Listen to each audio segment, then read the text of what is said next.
to everyone on Sunday, 28th of August. It's a green morning, green afternoon, and green evening. Why do we say green morning, green afternoon, green evening? It was given to me by someone during the pandemic times when we had lots of challenges. And someone told me, instead of good morning, if you say green morning, might be that we all will start preparing ourselves, whether at a working place or at home or in school or in college or in university or in skill center, wherever we would be, but we will try and see how everything can turn green. We will think green. Let me take you today to the most green area of India. Today's program would be dedicated to northeast part of India. And we are having a series. We will discuss with today's distinguished guest, Dr. PRIYA Visweswaran ma'am, who is joining us live all the way from the United States.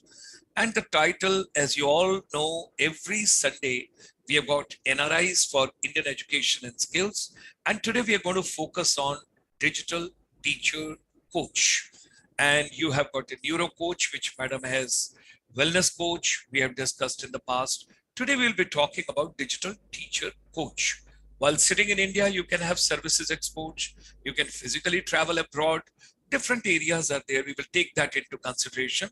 Let me just share and come on to where Chitra ma'am has kept the slides, and I will share with all of you. Yes, so it's digital teachers coach.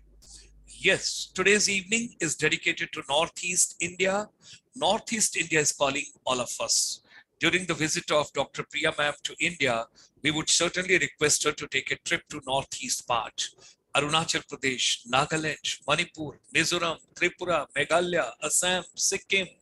And what our efforts are, our chamber, in a very humble way, as a 75-year celebrations of India's Azadi Ka Amrit Mahotsav and now Amrit Kal, we are having total dedication towards northeast part of India, because I have physically served in that particular terrain and I understand the art, the craft, the heritage, the culture, the values, the dance, the music, the warmth and the people, the soft skills, everything we understand about that particular region so well. They need some better treatment. And the Honorable Prime Minister of India has done a wonderful when he says Act East policy, not earlier one, Look East policy. So a lot of efforts are being put in. A lot of transportation network, air transportation, rail transportation, road transportation, all that is taking place. And when we want to have a good education, education is directly related to our health as well. And that's why we requested Dr. PRIYA ma'am to focus on that. Wellness, she has taken a couple of modules with all of us earlier. And students, those are doing their B.Ed, that's the Bachelor of Education, or those have completed, or some of the people, those have joined basically the profession of teaching education ecosystem in Northeast. We would like to give them 10 days capacity building complementary program online, which is coming every day on their WhatsApp. We have sent a large chunk of modules.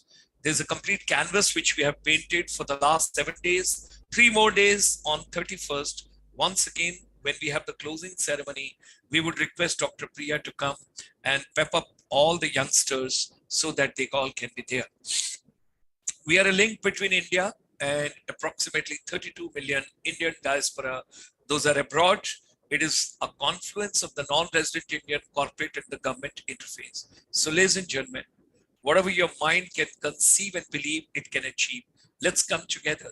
Let's travel together to Northeast India, making education and skills relevant. This evening, our distinguished guest is Dr. PRIYA Visweswaran, all the way from the Houston, Texas, USA. And she is going to share her vision, and topic we have taken is digital teacher coach. With these words, join me in extending a very warm welcome to the madam, all the way from the United States. She joins us. Vanakkam, namaskaram, Vanakkam, happy morning, namaskaram, green morning, happy and a wonderful evening. Morning. Thank you so much. Thank you. Such a pleasure and honor to be here with all of you.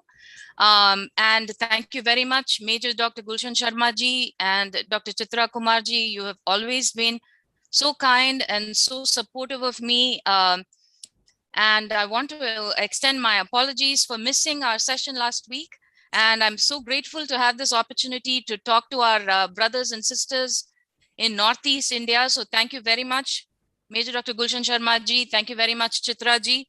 And you This would is a be so wonderful. happy to know, Dr. Priya ma'am, today from Guwahati, the Honorable Vice Chancellor, Royal Global University, Professor S.P. Singh ji is also coming in the audience on the YouTube. And I would Namaste. request him to encourage youngsters and to post his views. Wonderful, wonderful. Such a wonderful opportunity it is. And I'd like to thank Professor S.P. Singh ji for also taking his time in our program on the Independence Day celebrations last week. This was the one person that I'd actually wanted to connect as well with. And hopefully we will have a chance to talk before we continue this presentation again for another week or more as the interest demands. I would like to start with this, the first slide, if I may. There is just a lot of excitement around this, and so I want to share the excitement and share some of the things that I have learned that I think are very, dramatic and very encouraging and dramatic for our brothers and sisters in Northeast India. So this is just, we are calling this New Avenues for Indian Teachers. I'm the director of the Immortality Institute in Houston, also of Vishwa Institute of Higher Education, Kidney Regeneration and Taproot Asthma Control. So I would like to go over Northeast India. I want to encourage all of you to send in your pictures. I don't have the best pictures to post here, but and I have a lot to choose from. So I would like to encourage our teachers who are here from Northeast India to send your best pictures. And I want you to know that I also have a connection. I have several connections to Northeast India. Some of my dearest friends are from Northeast India. My classmates in MBBS, Dr. Raphael Hart Lingdo, Dr. Leonara Banjapwar, both from Meghalaya, I believe. And then Dr. Indra Singha Laishram, who is now in the United States, who has a PhD in the biological sciences, molecular biology, and did an MBA in San Diego and is now working here. So some remarkable people from that part of the country and remarkable world citizens from Northeast India.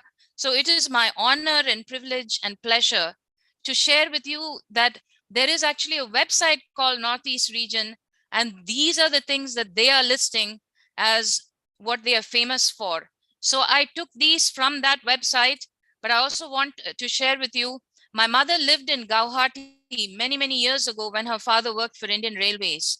They lived there for, they lived on the banks of the Brahmaputra River for a few years. And it was one of her best memories of growing up.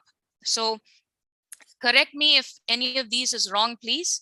I look for your input, and please send in your pictures of all of the beautiful places in Northeast India that we would love to come visit. We would love to talk about to our friends all over the world.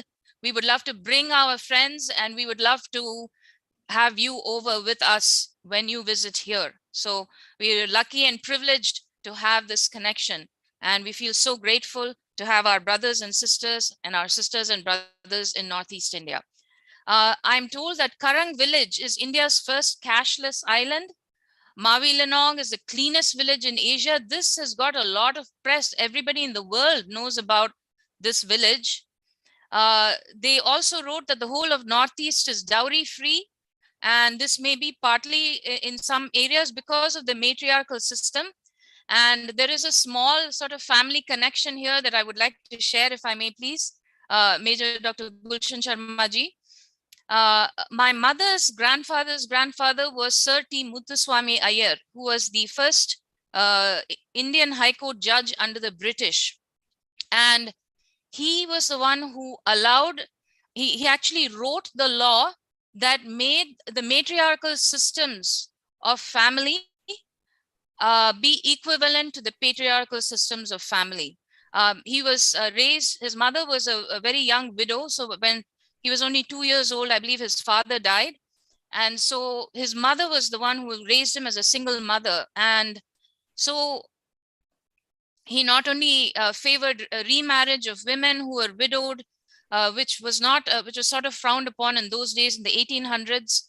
He also legalized all the matriarchal family systems in India, in Kerala, and in the Northeast. So that's another small sort of connection to the Northeast. In the Khasi community, men leave home to women's home to live with their wives. I salute all of our Northeast community sisters and brothers for being so brave and courageous and for creating a system of family life that works beautifully. The only floating national park in the world is in Northeast region in India. You can go to a foreign country from Northeast India without a passport, like in Myanmar. And Sikkim apparently has not had a gunshot even in years. It is also the first organic state in the world, Sikkim. They have the entire cultivation, entire agriculture in Sikkim is organic. Everyone knows about Assam tea, the world's best tea. India's best choir is from the Northeast. I didn't know this, that the polo sport originated in Northeast India. And, this was very eye-opening to me. It is played by some of the most powerful top people in the world, but it came from our brothers and sisters in Northeast India. Northeast India is a powerhouse of Indian sports, and it would be very remiss of me to not mention some of the great heroes and heroines of Northeast India who have taken Indian sports forward and kept up our honor and done so much for Indian sport globally. Now, of course, this I don't know if this is written by a woman or a man, but you can take a guess. Arunachal Pradesh has cheapest booze, they say. Well, we'll have to find out when we visit there. I don't drink, but I would like to know if it is the cheapest booze in the country. So here are some sports icons from Northeast India.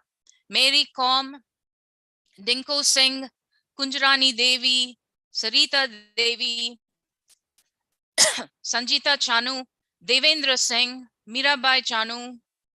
India played the first ever football World Cup in the Under-17 World Cup, and 8 of the team members were from Manipur and 1 was from Mizoram.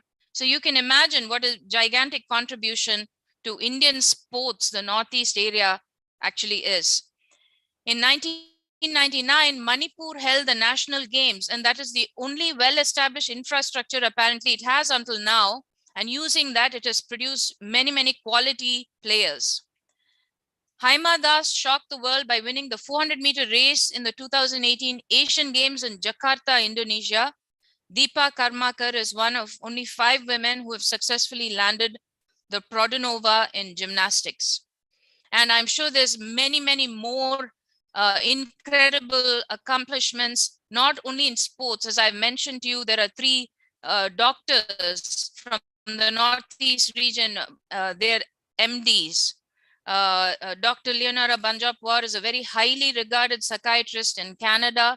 She has a position of great power and authority there. Dr. Rafael Hardlingdo is one of the most highly educated people. He still lives in his house in the Northeast and takes care of patients for free. And Dr. Indra Singha Laishram is one of the world's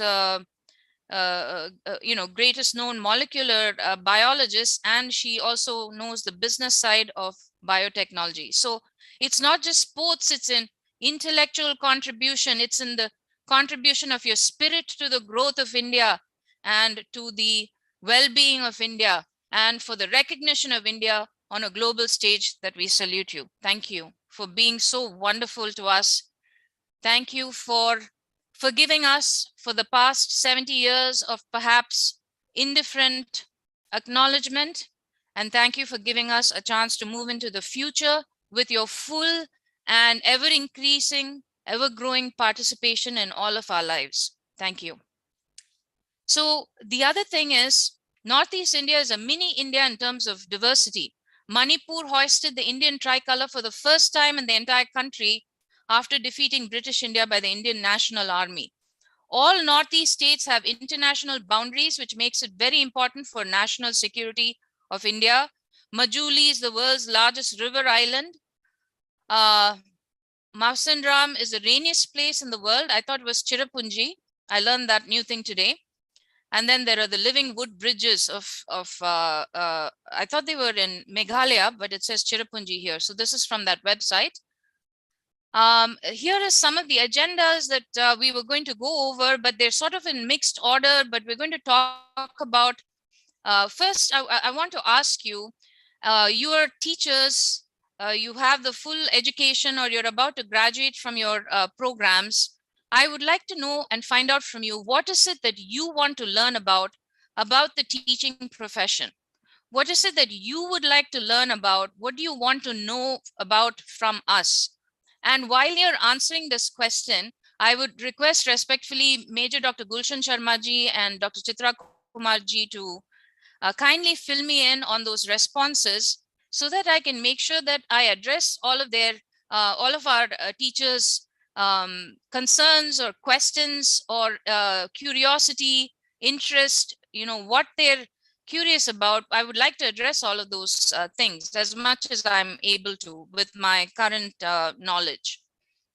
So we want to talk a little bit about the current state of teachers needed all over the world. We want to talk about where these teachers are needed. I was going to show you some maps, but I will tell you what, some of this we may have to save for another talk, just because it's a lot of material.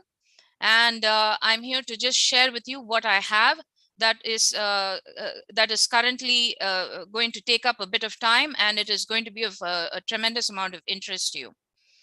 What types of teachers are needed, right? So what subject matter teachers are needed, right? We talked about why the central, we're going to talk a little bit more about why the central government of India is committed to the Northeast part of our country.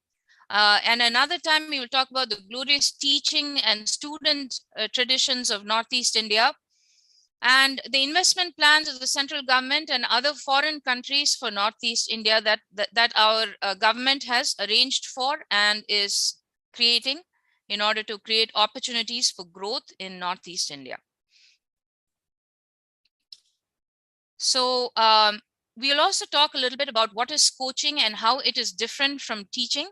What are the projected needs for teachers globally? Who is a digital teacher coach? What will their job look like? Who needs them? What is their career path? How it will pay and what it will pay and where will it happen? Okay, just I want to thank Major Dr. Gulshan Sharma-ji and Dr. Chitra Kumar-ji for sharing this information with me. There has been, oh, excuse me. I think I got a little ahead of myself. Here we go.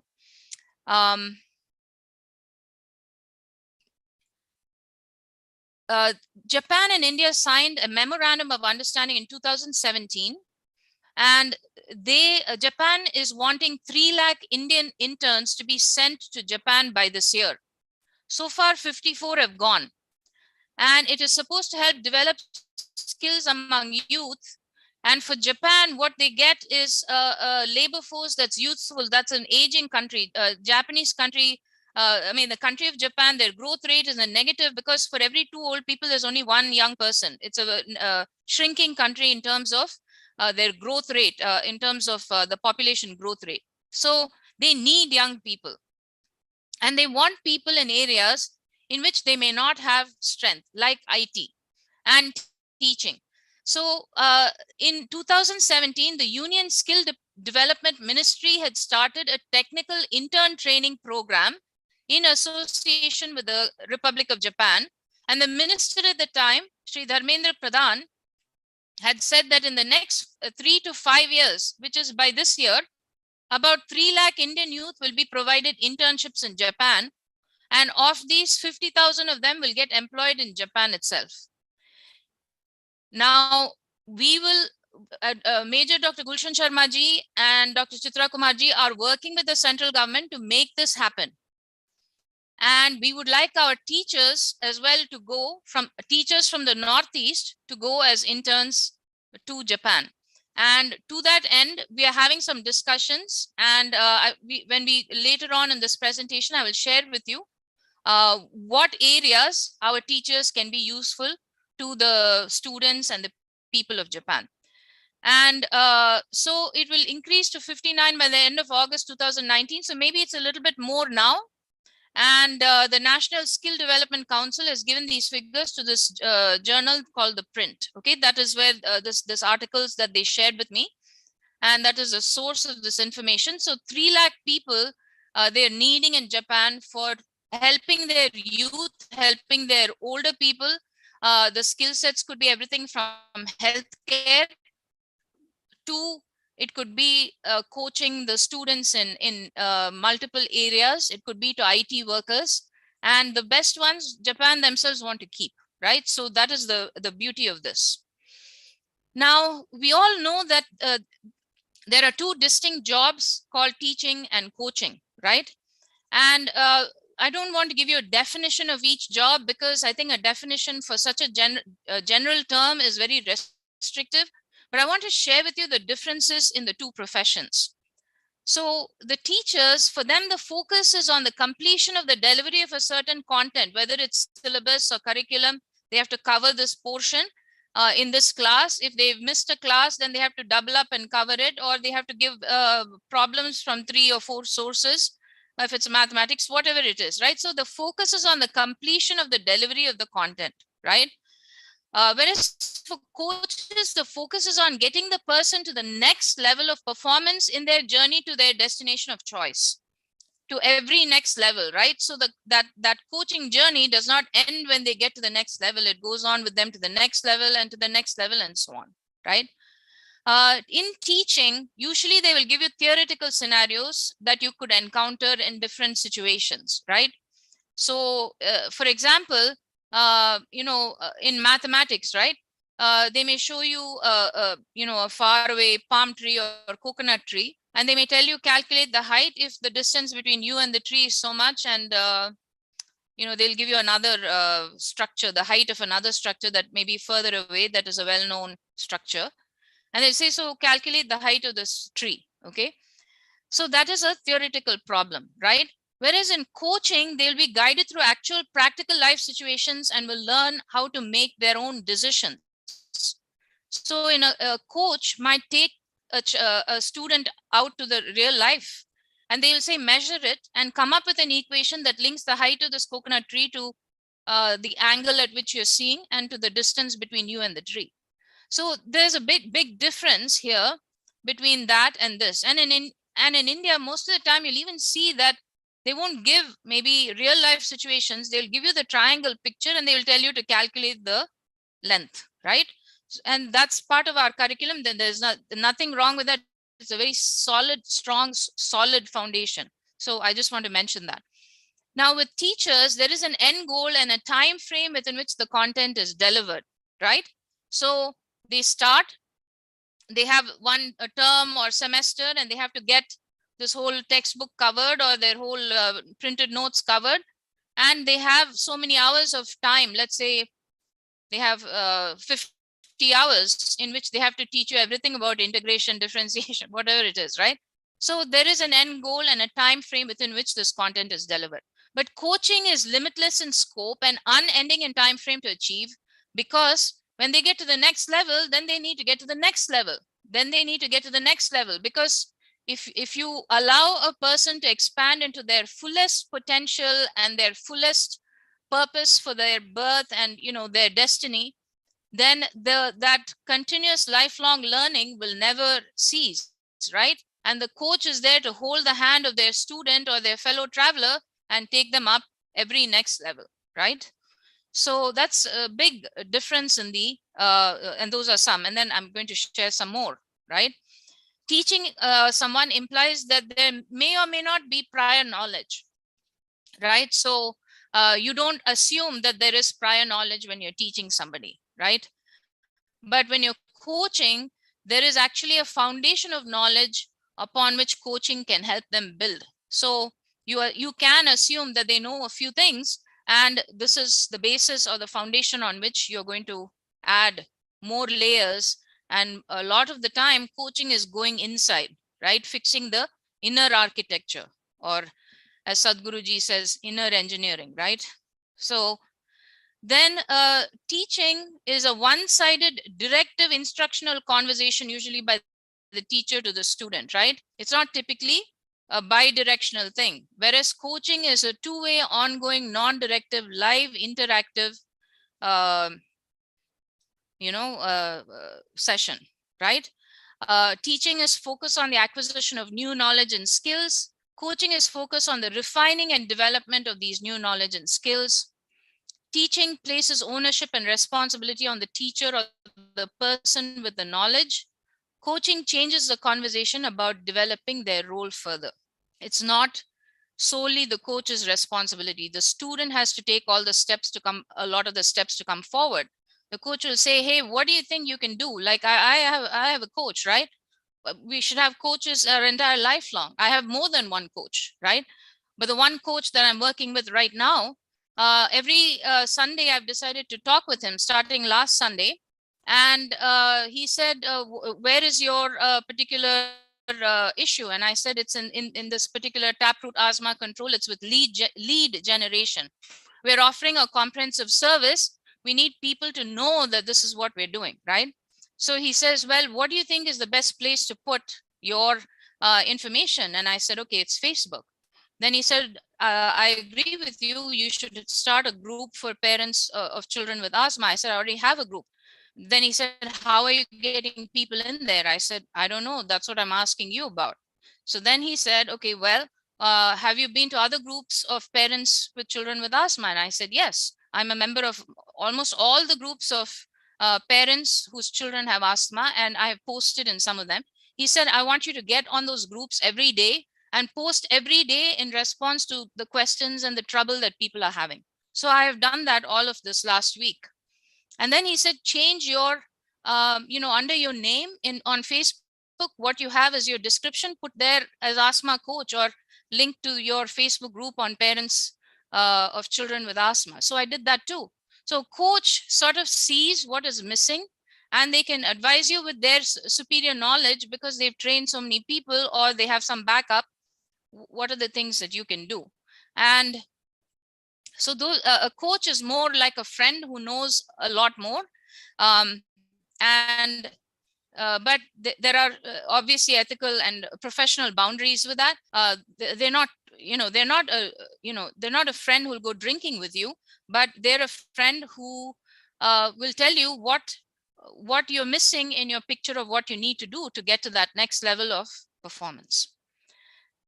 So we thought we would introduce the concept of a digital teacher coach who will be a person who can deliver content for teaching and ensure that the lesson gets through to the student with coaching, and that all of this can be done remotely with the teacher's skills and the cell phone alone, where possible, right? So I know that the central government is working with regard to connectivity in northeast part of India, and I'm very, very pleased and thrilled about that. I think we all are. But if somebody can deliver teaching and coaching on their cell phone or on an area computer, and with the current skills that they have, and a little bit of additional certification and training them to be a coach as well, then this is a person that we would call a digital teacher coach. This is a new job description we have created. Major Dr. Gulshan Sharma ji and Dr. Chitra Kumar ji are the ones who introduced this concept. And so what we are doing is we are trying to create this job description and expand it and offer it as a solution for some of the big teaching problems and teaching skill shortage problems that there are globally. Okay, so this is a sort of a drum roll and celebratory moment. And I'm going to pause here for just a moment and ask Major Dr. Gulshan Sharma ji and Dr. Chitra Kumar ji if any responses have been received from our Northeast brethren about what they would like to hear about. People are enjoying, like Tinath has written, I love the information which Madam is sharing. Thank you so much. Habung Tayo has told, it's a wonderful info at this point of time. Mr. Mohit Chaudhary has written across. Julie Subba ma'am has written, Good evening to everyone. Agree with you, ma'am. And it's such a wonderful content and information which is coming to us. Thank you. Karishma Chetri, very valuable information being given by ma'am. It's basically pepping ups are coming up short. And if some questions would be there, we will take at the end of the program, ma'am. We will see it. But this is a wonderful information. You have put in so much of efforts. Not at all. I must convey my compliments and gratitudes to you.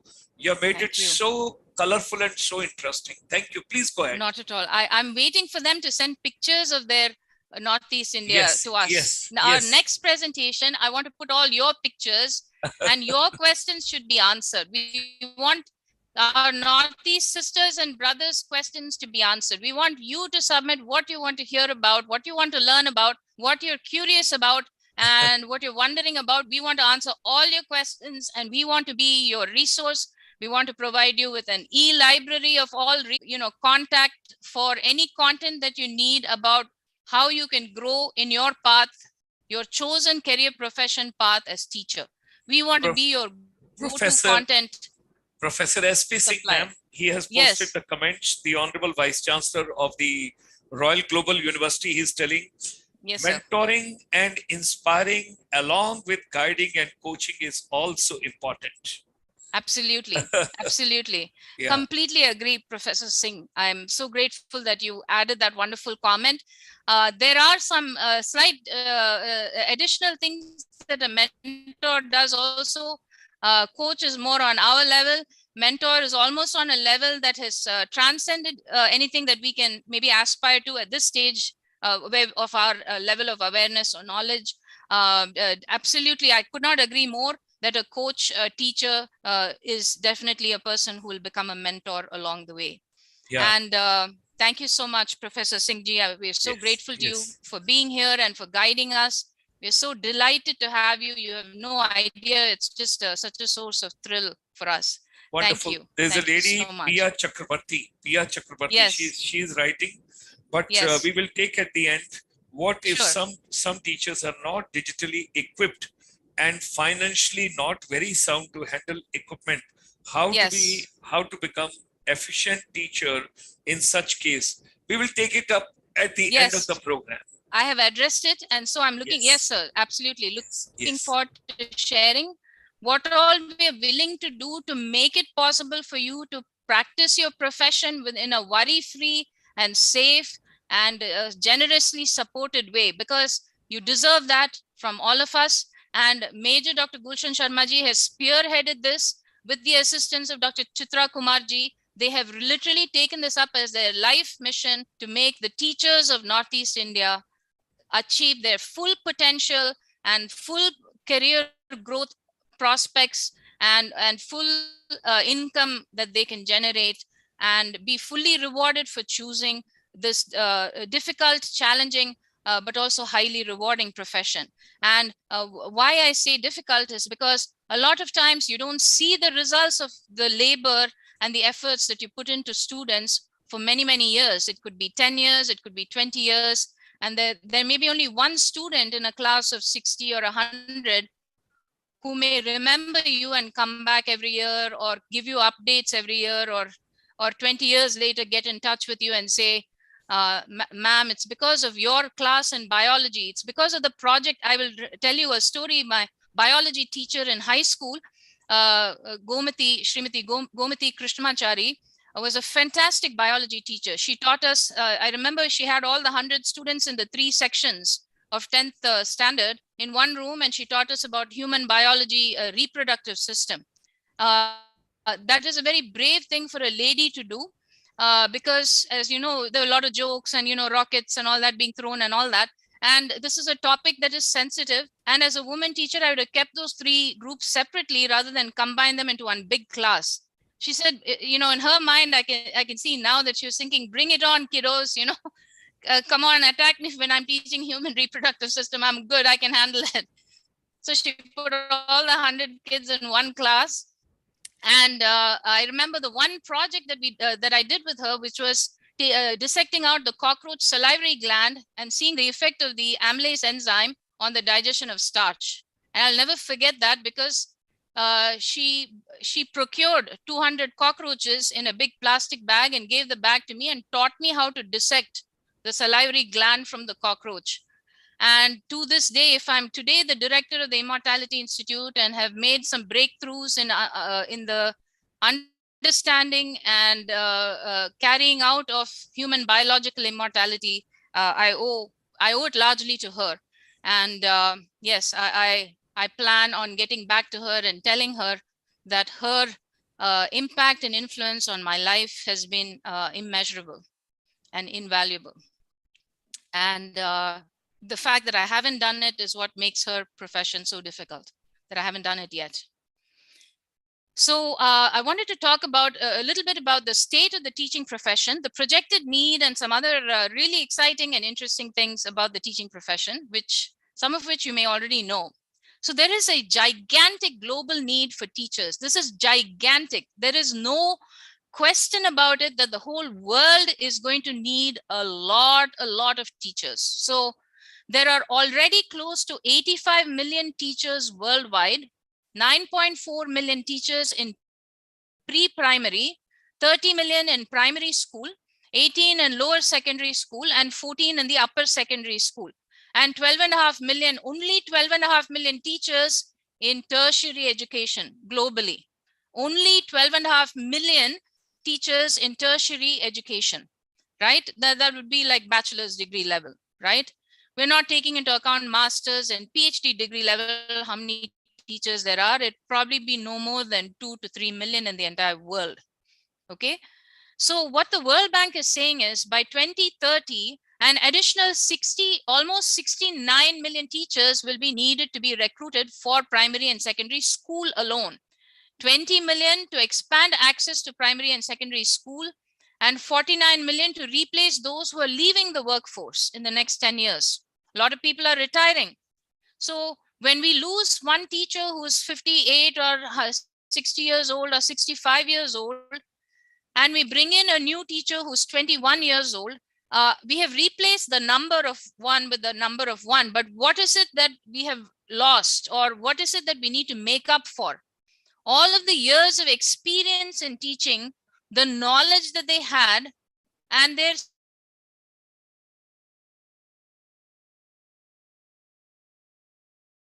the message across to the student, making sure they got and getting them to bring that out in an exam type of a setting, we have lost a lot of that, right? So this young teacher has a bit of a learning curve to go through, and then some years of experience to acquire before they're able to get kind of close to the level of the departing teacher. So while we're only talking about numbers here, we're not talking about the loss of actual expertise when 49 million teachers leave the workforce, okay?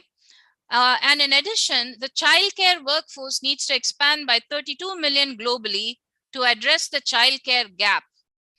And all of these numbers, I'm going to show to you that this is a huge underestimate of the actual need, okay?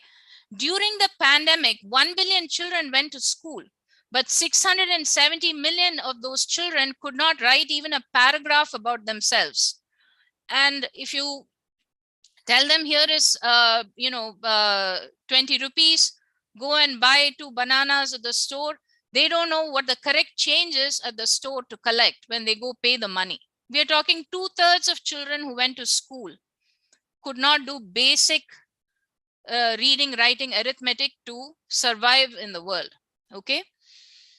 Then there are unmentioned thing here, 92 countries that are in conflict, that are at war right now, where all the education has taken a big hit. And countries that are that do not educate their female children to at least 12th standard are also 10 to 20% more likely to be in a state of war. Excuse me.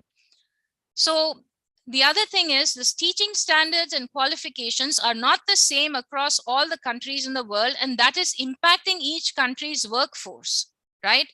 So if you treat the teachers badly, or you pay them low, or you don't respect them in school, I'm seeing it here in the US. Teachers are not treated very well. They're not paid very well.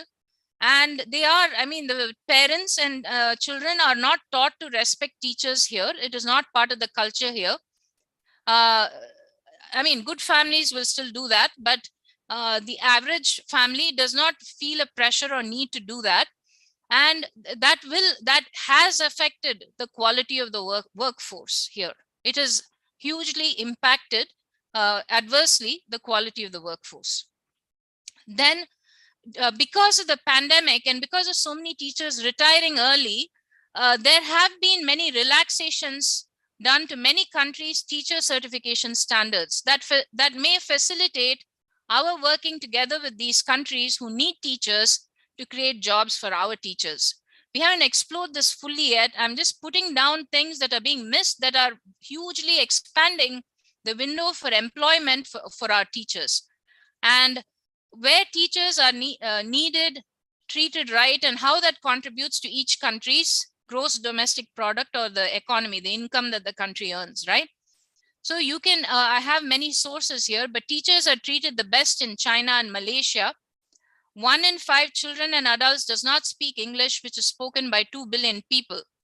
So if the world's population is 8 billion and 20% of them do not speak English, right? But 2 billion do, then we have that job that, 20% of them have to be taught English. If 2 billion people speak English, then what about all the rest, right? That's not 80%. That's, I mean, what I'm saying is the numbers are not adding up, but these are the numbers from different sources. So the single biggest teaching job need is education of a child in the English language. That is the single biggest teaching job. Can you imagine that? That we educate a child in English, right? Countries in Africa and countries in the developed world have very different requirements of teachers in order to accept them as teachers. So in African countries, the bar for teachers is very low, but they may still need to be need to have certain certifications. But in developed countries, the bar for being a teacher in those countries is very high, and it's also restricted depending on the country of origin of the teacher applicant. So that also I will explain in just a little bit.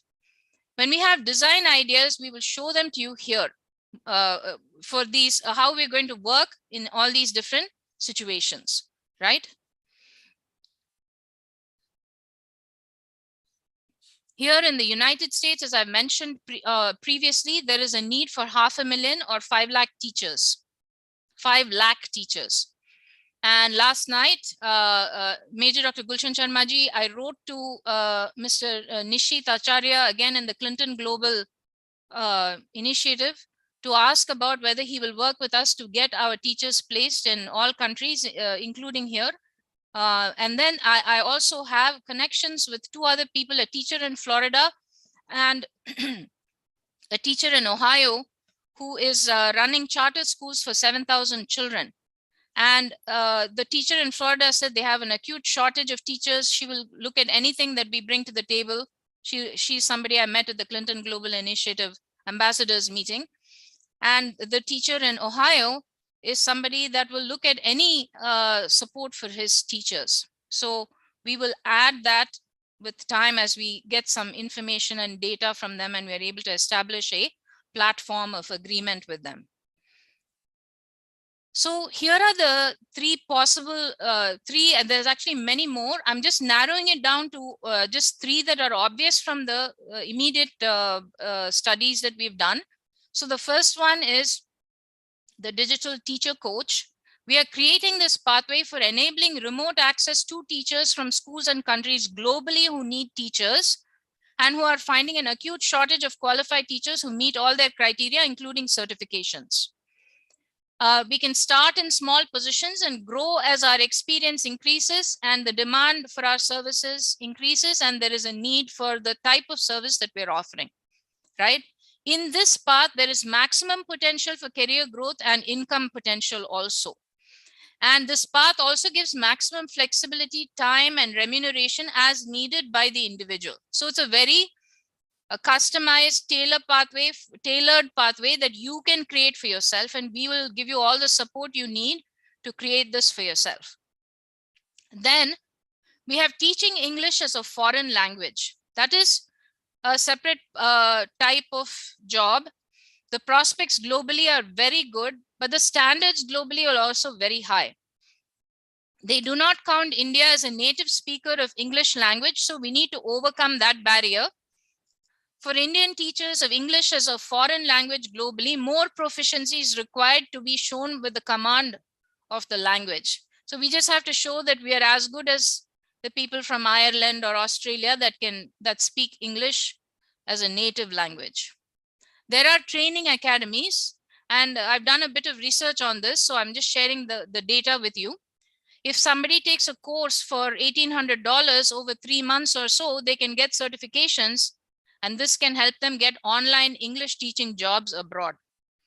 We are working with them to make this more accessible. I'll explain why it is not so accessible right now in just a minute.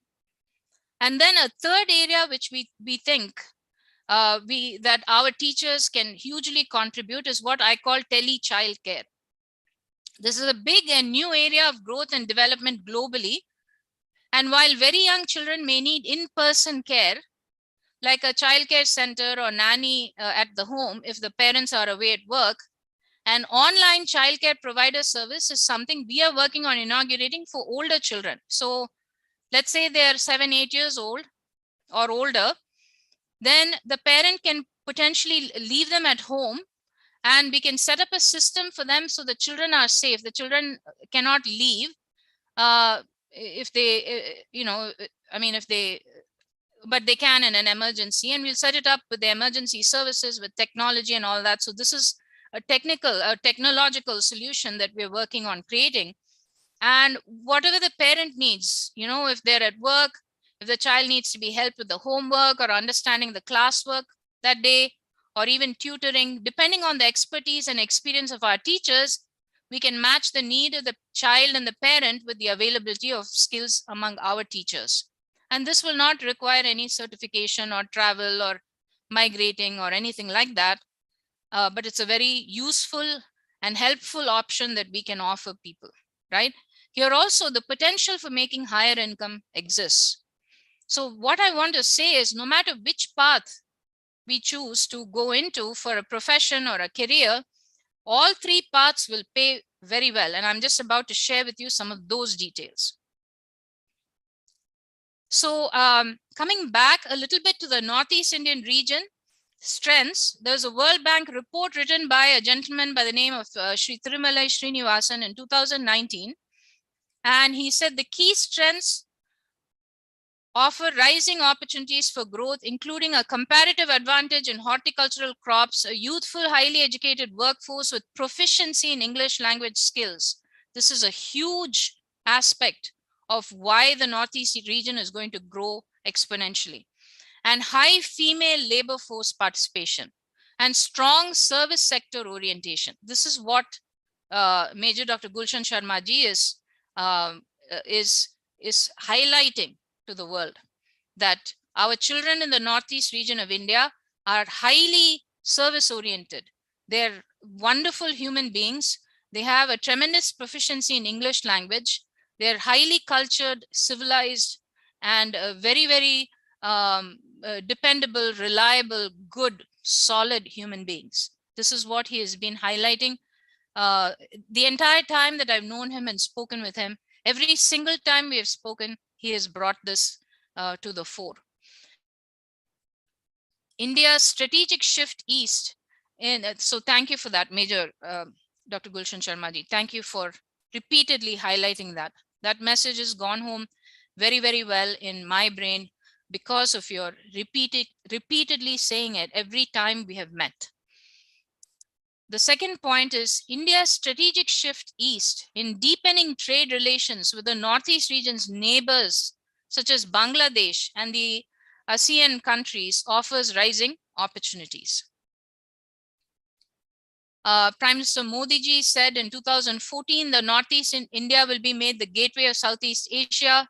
There will be an economic corridor along Northeast India, Myanmar, and it will be the gateway to Southeast Asia in the future. There is actually, I have a friend, Dr. Gautam Shah, orthopedic surgeon in Mumbai. He takes motorcycle trips along all the Himalayan pathways, and he told me once that he was going to go all the way to I don't know if he said Cambodia or some other country, all the way along the northeast roadways, because there is going to be that road connection all along. The development of energy sector and unemployment problems will all be resolved. And excellent news about energy. In the Northeast, there is huge reservoirs of natural gas and of, I think even of oil, but definitely huge reservoirs of natural gas. And recently there's an energy plant put there in one of the cities for 10,000 crore rupees. And Japan and Germany have also promised to help Northeast India. We looked at Japan, but Germany has also promised to help bring up our brothers and sisters in Northeast India with the same recognition that our country has of their sacrifices and of all the things that they've given India. And you know, the fact that they're our sisters and brothers, Germany is going to help us as well over there. So this is something I think that has already been addressed. I'm not aware, but I just thought I would put down some of these things. I did mention the natural gas reserves in Tripura remain untapped. This 10,000 crore Palatana power project is the biggest investment in the energy sector in the Northeast region.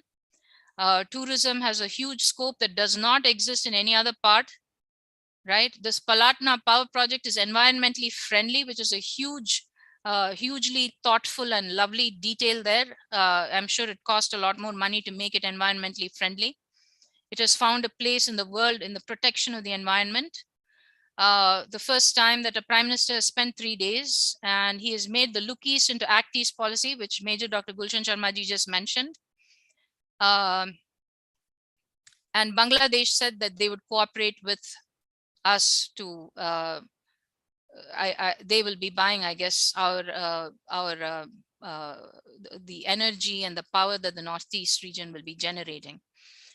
And yeah, so there's going to be a huge boom in the energy sector in Northeast India. And we all know that where there is energy generation, there is huge wealth creation. So that's just something to be aware of. I live here in Texas. Houston is the energy capital of the world. It's certainly the source of all of the oil and natural gas and other requirements of the United States. And it is a boom town, and it has been for many years. And I'll also share a little detail about Houston with you. It has been called by The Economist as one of the megalopolises of this century. And what a megalopolis is: a large city that connects continents. So I believe that in Northeast India, one of the cities will become a megalopolis. And I would love to hear your input on which city you think it is going to be. The megalopolis that connects South Asia to Southeast Asia. So all of India, and surrounding countries on the western side with the entire Southeast Asian countries. Which country in Northeast is going to become that megalopolis? I want to hear your input on that. So the educational services of our teachers can be exported in 4 different modes. And I want to thank Major Dr. Gulshan Sharma ji and Dr. Chitra Kumar ji for sharing this with me. So this is from the Government of India. Mode 1 is cross-border supply with online education, which we will help you make happen. Mode 2 is when our students travel abroad for education, and we are actually already working on this. I've mentioned this to Major Dr. Gulshan Sharma ji, that as the US starts breaking down our higher education into micro-learning modules, we will bring them to India and have India help us do the nano-learning modules and go in depth into the subject. So students may not need to travel abroad unless they want to, and we are most welcome. We want students here. We want Indian students in America. We want everybody in America. Let me tell Indian teachers too. And number 3, opening institutes abroad. We're going to help with that as well. And then number 4, teachers travel abroad to teach foreign students. We're going to help with that as well through the hopefully Clinton Global Initiative. So there's a lot of work that we are starting, that we are digging the foundation for. You may not see the structure for a little bit, but the foundational work and the connections are being done now. And sooner or later, we'll get a framework for engagement with these people that is mutually beneficial. And then we can start putting together the curriculum and the certifications and all that will be mutually acceptable. Major Dr. Gulshan Sharma ji told me that he wanted this to be not a pie in the sky talk, but something that can be done immediately, which is why I have restricted myself to just these 3 areas that we talked about: the digital teacher coach, the teaching English as a foreign language, and the tele childcare. And here once we start employing our teachers, whoever wants to be in these 3 areas, and we give them all the support that they need with digital e-library access. They can download books, they can consult us for their career aspirations, we can help them make a personalized career plan, we can back them up with all the certifications and care and support, advice, education, knowledge that you all need. We are happy to provide all of that to you, because a teacher is a natural resource of a country. And the fact that so many of our Northeast sisters and brothers are teachers is actually a source of great wealth to India. It's even a greater wealth than the energy that is in the Northeast region of India.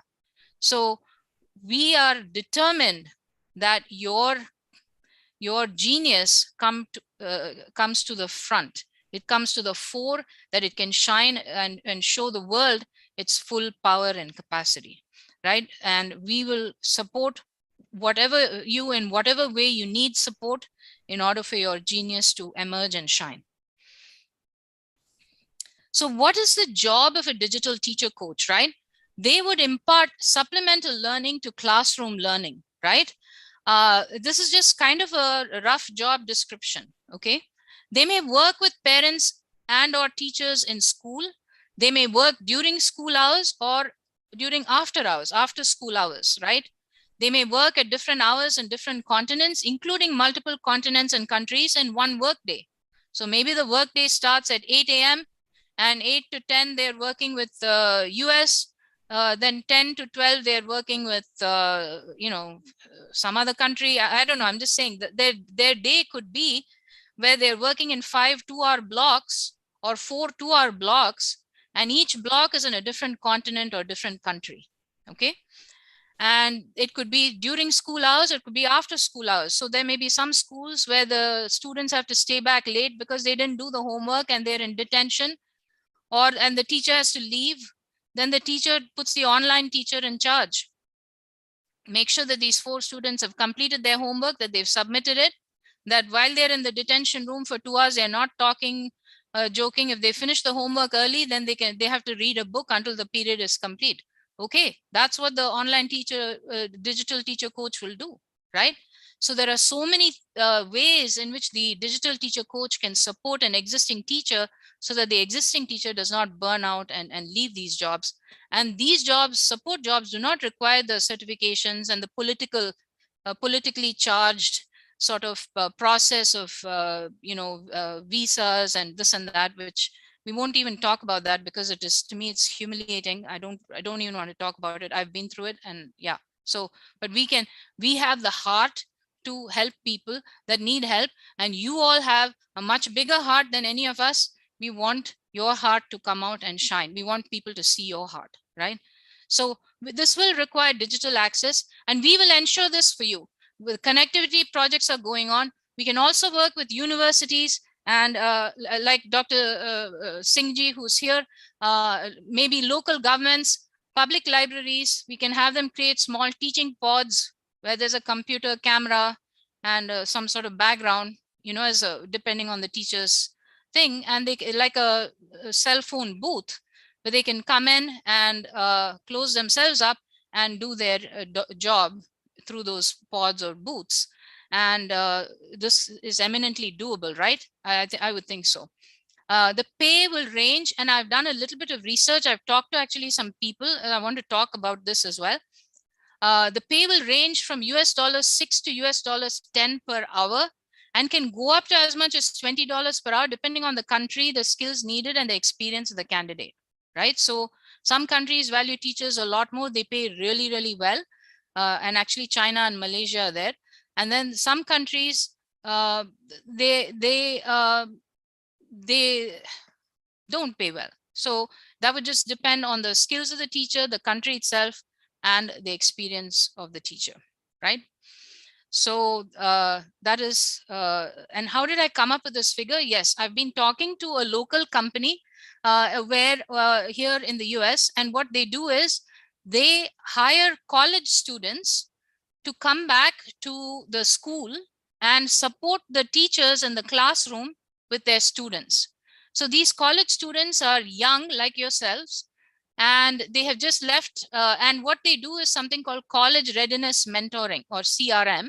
And they bring these college readiness mentors to the schoolroom, and where the teachers cannot reach the child, or they don't have the time, and the child has to do 200 things in order to be to get admission into college, these coaches are helping them, and they are getting paid after the commissions and everything that the individuals are taking, about this range. So that's where I'm getting this number from. And what has happened is, and I can share these statistics with you in the next week's talk, the performance of these children has gone up exponentially. All of them are getting admission into college. They're much more engaged in the classroom. They're much more engaged in the lesson, because children respond really well to peers. The teachers who are in their age group, they respond really well to that. And this particular thing, actually founded by an Indian gentleman who unfortunately passed away of cancer, a gentleman by the name of David Raj, who within 6 months of starting this program, he passed away. And now a mother and son duo are carrying it on several years after his death, and they're doing very, very well. And they're recruiting young students who are in college, paying them this amount and getting them to teach and support the teachers. And all the teachers and the schools where these people have gone have expressed such gratitude and such a dramatic response in their students to the subject performance, to the exam performance, and to college readiness and college admissions. So excellent improvement in all those areas. So just to look at some high-low estimates for what the pay could be. For a part-time digital teacher coach, working about 4 hours a week at about the low end of the pay, it won't be 6, but just let's take it as 6. The pay will annually be close to about 1.4 lakhs. This is on the low side. So it's not really a living wage, even in India today. It's okay. I mean, it's better than nothing. But remember, you're only working 4 hours a week, right? And it's possible to get these jobs. Then if they're working full time and they're putting in 40 hours and they're earning on the high end of this, then it could be 14 lakhs. Now, we are just giving you ballpark high and low estimates. Really good teachers, let's say they're teaching high school, science, mathematics or something, and there's a demand for them, and they take all the certifications, it could be double or triple of that. Here in the US, high school teachers of science, technology, engineering, mathematics, and there's one more now, arts, so STEAM, they are making between $60,000 and $80,000 a year for high school teaching in private school. So this is not a low-paying job by any stretch of imagination. For the career growth path, I would recommend that everyone starts as an English as a foreign language online teacher coach, online digital teacher coach, after obtaining the necessary credentials. This is my humble recommendation. The pay is very good. You can get $6 to $10 an hour as soon as you get the certifications and you've shown your that you have the skills and the proficiency in the delivery and command of English language. And then after a few months to about 2 years of experience, depending on the teacher's skill and proficiency in student ratings, a good teacher could become a teacher trainer or a teacher coach, earning much more than a teacher. And teachers who do well in this will rise to an institutional level, administrative level, entrepreneurial level. Whatever you want to do, you can do it. And we will help you with that. We will help supply you with all the resources you need, all the knowledge, all of the connections, all the career coaching and advising, because our goal is to see you succeed and express your potential, for your full genius as a teacher. And I would say this most respectfully, I think that the examinations that we do not take into account all the forms of intelligence. And I particularly believe that many groups of people all over the world have unfortunately been marginalized because the exams do not take into account their natural genius.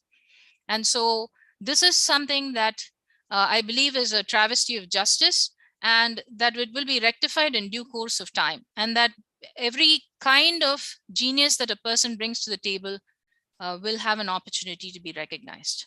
And you as teachers will help pave that way. So as far as this teaching English as a foreign language, the certification is concerned. So if you decide to go for that as the first type of digital teacher coach job that you would like, then this International TEFL Academy is one of the best. Now, I don't have any financial affiliation with any of the people that I'm talking about. They are located in Chicago. They have a signature 11-week course, which costs between $1,200 and $1,500. Why I say $1,200 and $1,500? If it's on sale, it's $1,200. If it's not, it's $1,500. So just be aware of that. The training is given by people who have master's and PhD degrees, and they train in every area of becoming an English language teacher.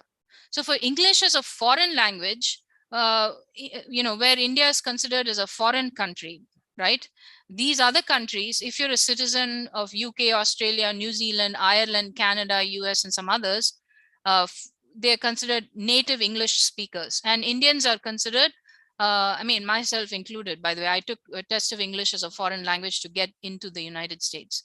But my point here is that we Indians are considered non-native English language speakers. I have some jokes about that. I will share that with you later.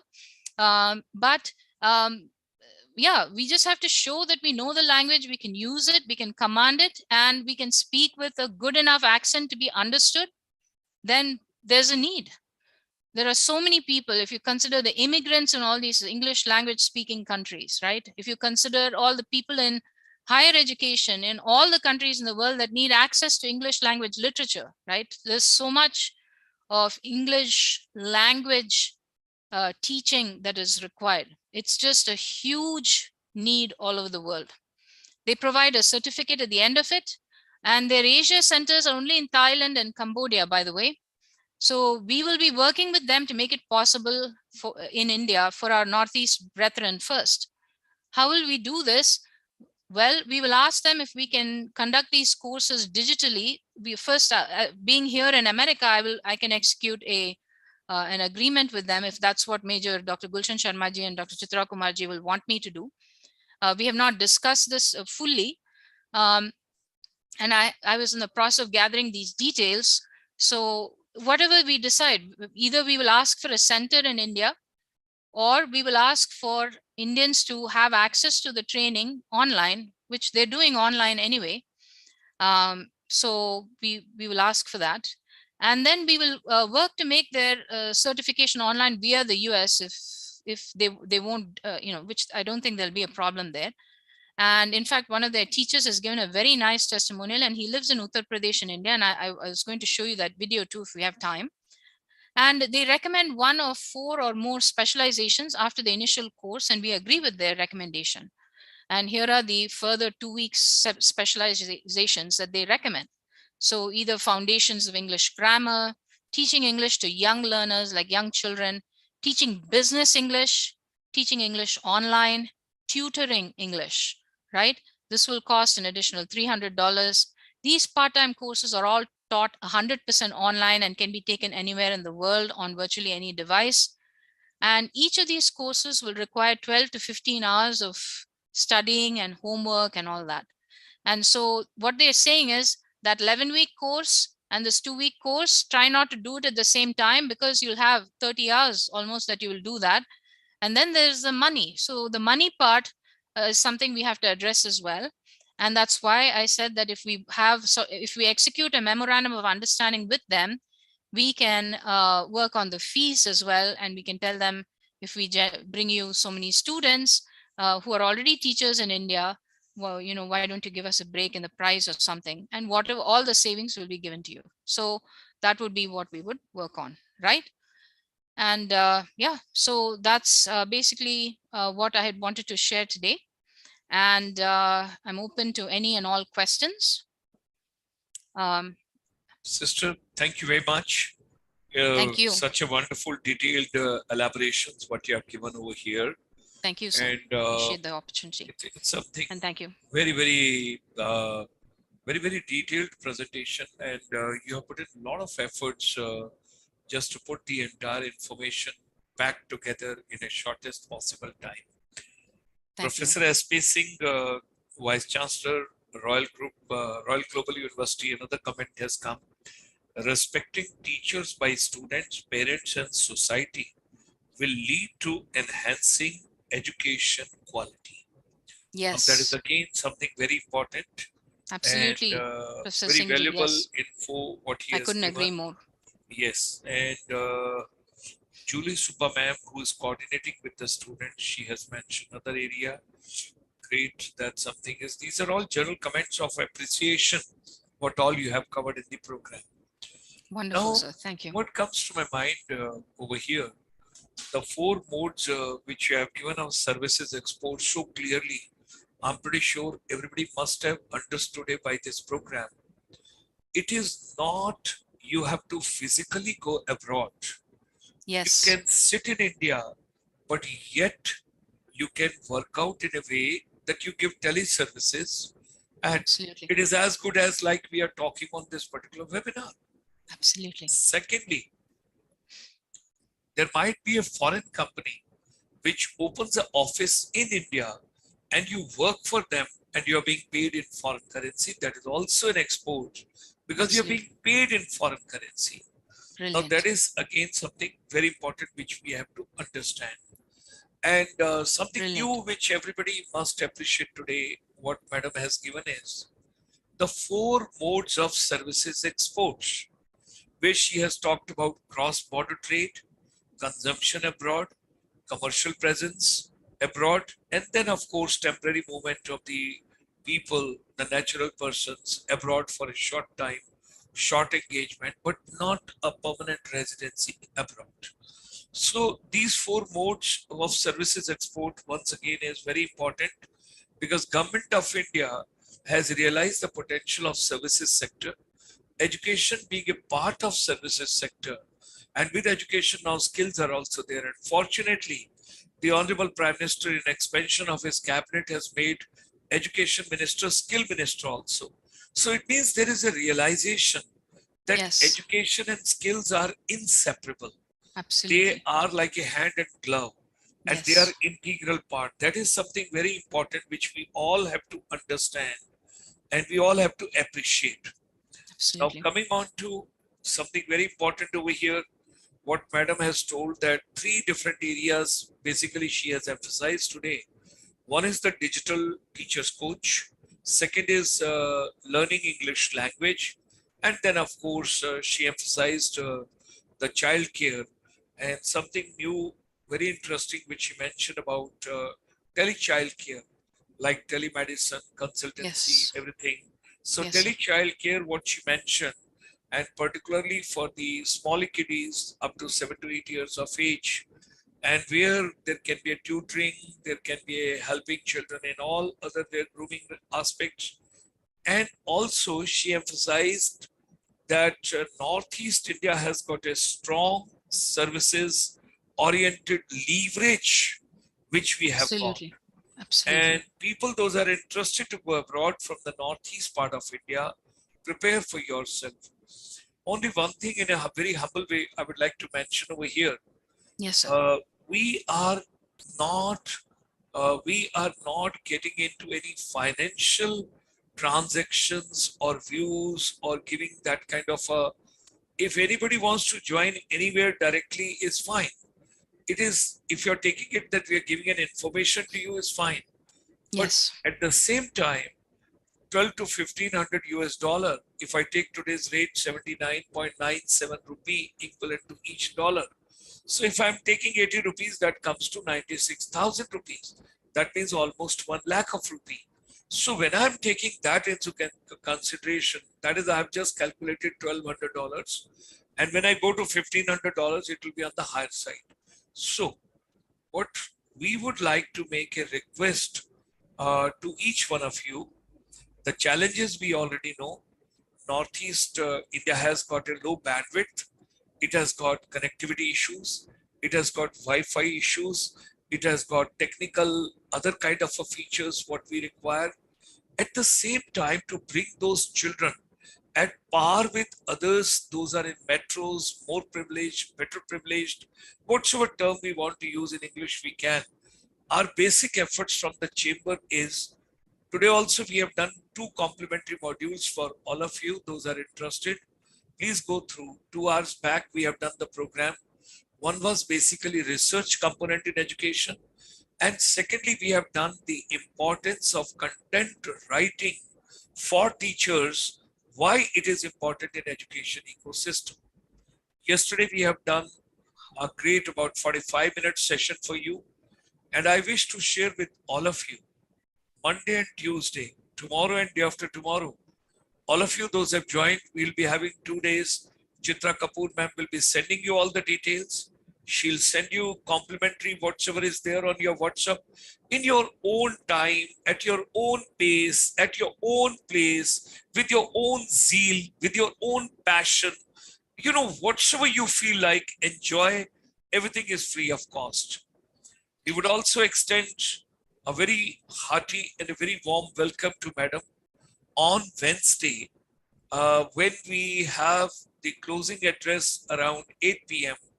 That is at the same time like today she joined. So what we would request, although we are starting program at 7 o'clock, but that's too early for Madam to get up so early in the morning. We are starting at 7 o'clock. Ma'am can join us at 8 o'clock. By the time we would have finished with your certification, awards, rewards, and whatever motivation has to be done from our side for all of you. We are committed. I can join. Yeah. Thank you. Thank you. If you can join, very kind of you. I can. Yeah. Thank you, sir. No we would be starting at 7 o'clock and we would be finishing around 8:15. And that's the valedictory program. Wonderful. Our chamber is committed. We are committed. We are doing this entire program free of cost. We are not charging a single rupee from anybody. And the kind of programs which we are giving to all of you. Yesterday, we had about 65 young boys and girls from Northeast part of India on the program. And they were live with us on the Zoom session. Like we are talking, they were 65 of them together with us. Lovely. Similar way on Wednesday, all of them, they would be joining Dr. PRIYA VISWESWARAN ma'am. And we will get some more inputs from ma'am on Wednesday. Wonderful. With these words, honored to. Yeah. Thank you, ma'am. Thank you, ma'am. With these words, we convey our deep gratitude and thanks to ma'am. She had been so very kind to prepare today such a detailed, elaborate presentation in such a simple words. It requires a lot of efforts. I can appreciate, I can understand. Yes, sir. Ladies and gentlemen, we are committed. She made a mention about Southeast Asia. Whether you have the Myanmar or Cambodia or Laos or Thailand or Singapore or Malaysia or Indonesia or Philippines or Brunei or Vietnam, we discussed at length. At the same time, Middle East is there. When you talk about the UAE, United Arab Emirates, whether you are interested to go to Dubai or Saudi Arabia, or for that matter, you know, if you want to go even Oman, you're interested to go to Doha, Qatar, you're interested to go, Saudi Arabia is opening. One of my students, she is working at present as a pro vice chancellor with one of the universities in Saudi Arabia. And I feel so very happy. And she's in the women college, women university over there. And I'm so very happy when I learned from her. She invited me last year on the World Teachers Day. And I addressed that particular youth over there. So 5th of September is coming. 5th of September is India Teachers Day. And then you should roll over to, in month of October, we will have World Teachers Day. We will celebrate that as well with UNESCO. We are committed Sustainable Development Goals, that is of 2030, 17 goals, where the goal number 4 we have taken, that is education. because education is the motherboard for global peace, global harmony, human living without difficulties, without challenges, and respecting each other, living with each other the best possible way. This all is coming from my soul. I don't need any script. I don't need anything because we are committed. Our chamber is committed and we are working in that particular direction. And with those words, let me convey once again our deepest gratitudes and thanks to Dr. PRIYA Visweswaran ma'am for today's such a par excellence, scintillating, and very captivating and engaging, the contents and powerful presentation. Today's YouTube channel, I would request Chitra ma'am to share maximum in entire Northeast India so that people know. We extend a very warm invitation to Dr. PRIYA ma'am. As and when she would be visiting India, we would take her to Northeast part of India. My honor. Thank you. I started my career from there, and Madam made a mention that her mother was associated with Guwahati. So Yes. it's such a pleasure. So all our young children in Arunachal Pradesh, Nagaland, Manipur, Mizoram, Tripura, Meghalaya, Assam, Sikkim, 45.5 million people. You are Fantastic. amazing. You're amazing. Are wonderful. You We are salute you. scintillating. Yes. And ma'am also made a mention about Moirang, where basically Subhash Chandra Bose ji hosted the flag of INA. And she also made a mention of another Dr. Shah, you basically from Mumbai going on a motorcycle. So imagine you enter from More, that is the last point of Manipur state, by road, and you go to, Myanmar, go to Laos, go to Cambodia, go up to Thailand. The day is not very far. All the bridges responsibilities have been taken for reconstruction and refurbishing by India. And that is coming true. You will start from Delhi by car and you would travel through the entire scintillating, beautiful journey by greenery. And then finally land up in Thailand with your family by road. Rail connectivity is also getting augmented. We are increasing rail network. A lot of new tracks are coming up. A lot of new trains are coming up. And there's a tourist train also, which has been started for Northeast part of India. It has got a tremendous potential, unexplored. It's unexplored paradise. And coming from tourism background, you think about nature tourism, wildlife tourism, green tourism, adventure tourism, soft adventure tourism, agri-tourism, rural tourism, horticulture tourism, flora and fauna tourism, ecotourism, anything you talk about, beautiful mountains, beautiful, streams and beautiful waterfalls, and such a lovely people. Northeast India has got a tremendous, tremendous potential. And people like Dr. PRIYA Visweswaran ma'am putting in so much efforts from United States for come for this program. We convey our deepest gratitude and thanks to her. With that, ladies and gentlemen, we close today's session.